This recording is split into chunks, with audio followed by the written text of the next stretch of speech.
बिस्मिल्लाहिर्रहमानिर्रहीम। अस्सलामुअलैकुम दोस्तों, मोदी, अमित शाह, योगी आदित्यनाथ की खुफिया साजिश, मोदी को ताहयात वजीर आज़म बनाने का प्लान, भारत को हिंदू राष्ट्रीय बनाने में बीजेपी हद से गुजर गई, हिंदुत्व का जादू सर चढ़ कर बोलने लगा और बीजेपी का एजेंडा इंतखाब की जीत से कहीं ज़्यादा बड़ा है जिसमें इलेक्शन भी ना हो। बीजेपी सदर के बयान ने भारत में तहलका मचा दिया। आरएसएस का हेडक्वार्टर गुजरात मुंतकिल, बिहार, बंगाल, असम और तमिलनाडु इलेक्शन से कबल मोदी सरकार खतरनाक तरीन खेल खेलने को तैयार। और दोस्तों, वीडियो के आखिर में आपको ये भी बताएंगे कि मोदी हिटलर की नफरत की सियासत का असल मकसद क्या है और इसके पीछे कौन कौन सी ताकतें कार फरमा हैं और ये नजरिया भारत के मुसलमानों और पाकिस्तान के लिए किस कदर संगीन बहरान का मौजिब बनेगा। वीडियो की तफसील में जाने से पहले हमारी अपने आने वाले नए दोस्तों से गुजारिश है कि वो हमारी इस वीडियो को लाइक और शेयर करने के साथ हमारे चैनल को भी ज़रूर सब्सक्राइब कर लें ताकि हमारी आने वाली हर नई वीडियो आपको बर वक्त मिल सके। और साथ ही पाक फौज जिंदाबाद, पाकिस्तान पैदाबाद और पाकिस्तान के गुमनाम हीरोज़ को सलाम का नारा कमेंट ज़रूर कीजिएगा।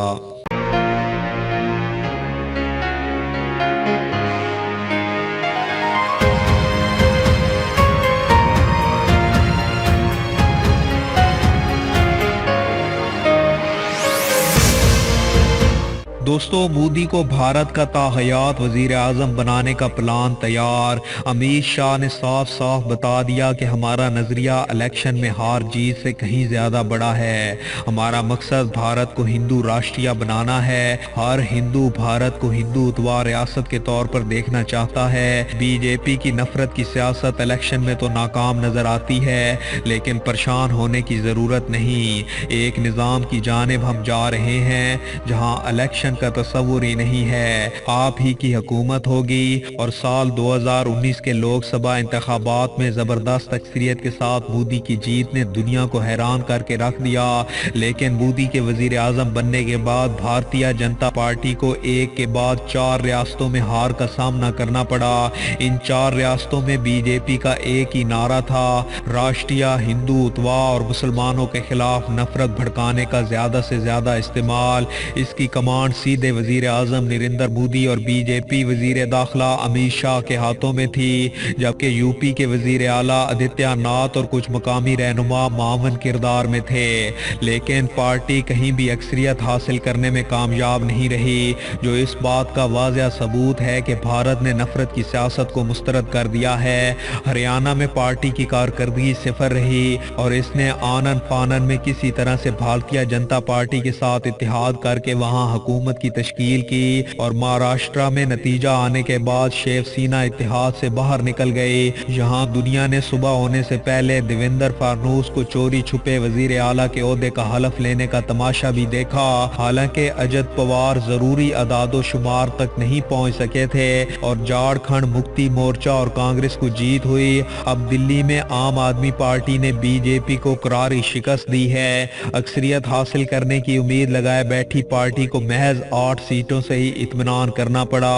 दोस्तों, इलेक्शन में हार के बाद हर पार्टी अपनी इंतखाबी हिकमत अमली का तजिया करती है ताकि मालूम किया जा सके कि इलेक्शन में हार क्यों हुई। लेकिन अमित शाह ने हार के बाद कहा कि बीजेपी का एजेंडा इंतखाब की जीत से कहीं ज्यादा बड़ा है। वीडियो में आगे चलकर आपको बताते हैं कि मोदी और अमित शाह का असल एजेंडा क्या है। दिल्ली में हार के बाद रियासती सतह पर राय दहिंदगान को सेहत, तालीम, बुनियादी ढांचा जैसी जिंदगी को मुतासिर करने वाले मुद्दों की ज्यादा फिक्र है, जबकि बीजेपी के आर्टिकल 370 शहरियत कानून और हिंदू मजहब पर नाम निहाद खतरे की बातों को अवाम जान चुकी है। माशी तौर पर भारत को कंगाल करने के बाद मोदी और अमित शाह तकसीम करो और हुकूमत करो की पॉलिसी पर गामजन है। लेकिन गुज़श्ता इलेक्शन में इबरतनाक शिकस्त ने वाज़ेह कर दिया कि अब ऐसा नहीं चलेगा। दिल्ली में इबरतनाक शिकस्त को ध्यान में रखते हुए बीजेपी आने वाले 2 सालों में होने वाले बिहार, बंगाल, असम और तमिलनाडु की रियासतों के अहम इंतखाबात की बाबत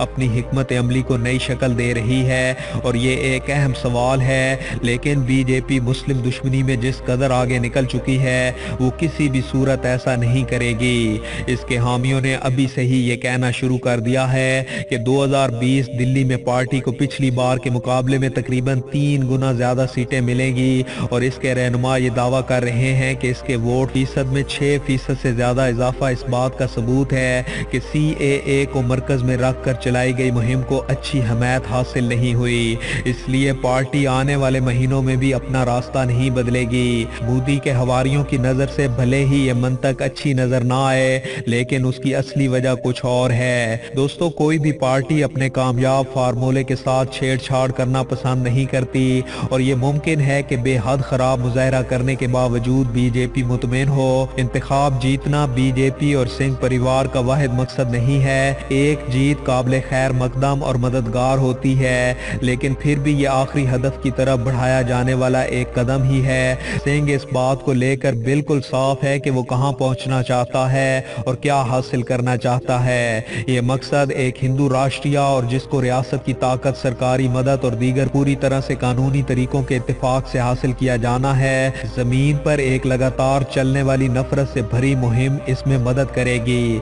सिर्फ मुसलमानों को हाशिए पर डालना या इसके हकूक छीनना ही इसकी हिकमत अमली में शामिल नहीं है। हदफ ये है कि इनको इस हद तक गैर इंसानी साबित करना कि बाकी मुल्क ये कबूल कर ले कि ये मंसूबा ना सिर्फ पूरी तरह से जायज है बल्कि असल में ऐसा करना बिल्कुल जरूरी है। हो सकता है कि एक मातहत वजीर के जरिए लगवाया गया गोली मारो सालों को जैसा नारा इंतखाबी तशहीर के जोश में कहा गया हो, लेकिन ये पार्टी की इस हिकमत अमली में एकदम फिट बैठता है, जिसका मकसद मुसलमानों को गद्दार के तौर पर पेश करके आग को भड़काए रखना है। ऐसी जहरीली तकारीर की कई मिसालें हैं और इनके सामने आने की रफ्तार इतनी तेज है कि इनमें हर किसी का जवाब देना मुमकिन नहीं होता।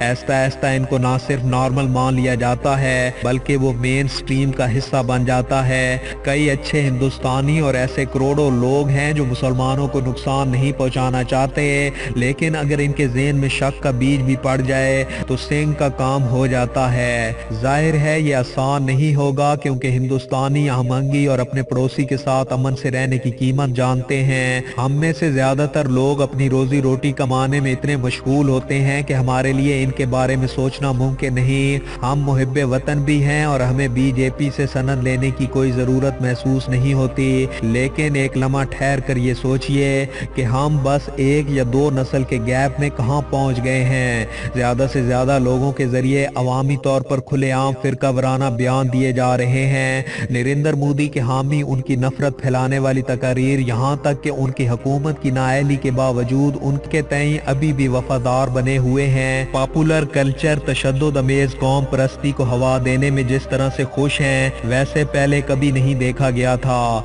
सिंह के जरिए सकाफती इदारों पर कब्जा करने का काम तकरीबन पूरा हो चुका है। स्कूलों और बच्चों की तालीम पर बड़े पैमाने पर तब्दीली की जा रही है और तारीख बदलने वाली निसाबी किताबें स्कूल में लगाई जा चुकी हैं। बच्चा कुच्चा काम NPR और NRC कर देगा और एक मजबूत जवाबी सियासी मीटर का ना होना बायसे तफ्शीश है।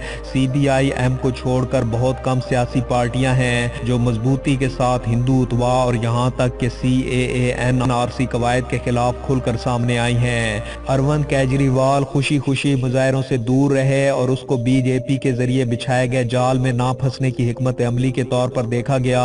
वो अब क्या करते हैं ये देखने वाली बात होगी। उनका हिंदुत्वा की जानिब झुकाव लंबे वक्त से इख्तिलाफी रहा है, जबकि शिवसेना का रवैया ढल मिल रहा है और नीतीश कुमार इस कानून पर खामोश हैं। कांग्रेस पूरी तरह से बेसिमती का शिकार है, जबकि जाती सतह पर अमरिंदर सिंह जैसे रहनुमाओं ने क़यादत संभाल रखी है। कमलनाथ ने इसकी तकलीद भी की, लेकिन पार्टी बनातवार कश्ती बनी हुई है और सॉफ्ट हिंदुत्वा से पार्टी को कोई फायदा नहीं हुआ। अब पार्टी को आगे का कोई रास्ता नहीं सूझ रहा। दरअसल हिंदुस्तान के लोग ही हैं जो अपने मुल्क के लिए खड़े हो रहे हैं। शाहीन बाग और मुल्क भर में हुए वैसे ही मुजाहरे ने यकीनी तौर पर बीजेपी को हैरान कुन कर दिया। असम्बली इंतखाबात के नतीजे नफरत और फिरका परस्ती की तशहीर की मुज़ाहमत करने के लिए अवाम के अज़म को दिखाते हैं। सिंह जंग बगैर रुके बगैर थके अपने एजेंडे को हासिल करने के रास्ते पर गामजन रहेगा, बल्कि इसमें और ताकत झोंकेगा, इंतखाबी शिकस्त के अज़म को कमज़ोर करने के बजाय और मजबूत करेगी। दोस्तों आज की इस वीडियो में बस इतना ही। वीडियो की पसंदीदगी का इजहार, वीडियो को ज़्यादा से ज़्यादा लाइक और शेयर करके दीजिए, और मज़ीद ऐसी ही इंटरेस्टिंग और इंफॉर्मेटिव वीडियोस देखने के लिए हमारे चैनल मलिक ऑफिशियल को सब्सक्राइब करने के साथ मौजूद बेल आइकन को भी लाजमी प्रेस कर लीजिए, ताकि हमारी आने वाली हर नई वीडियो आपको बर वक्त मिल सके। अपना बहुत सा ख्याल रखिए। अल्लाह हाफिज।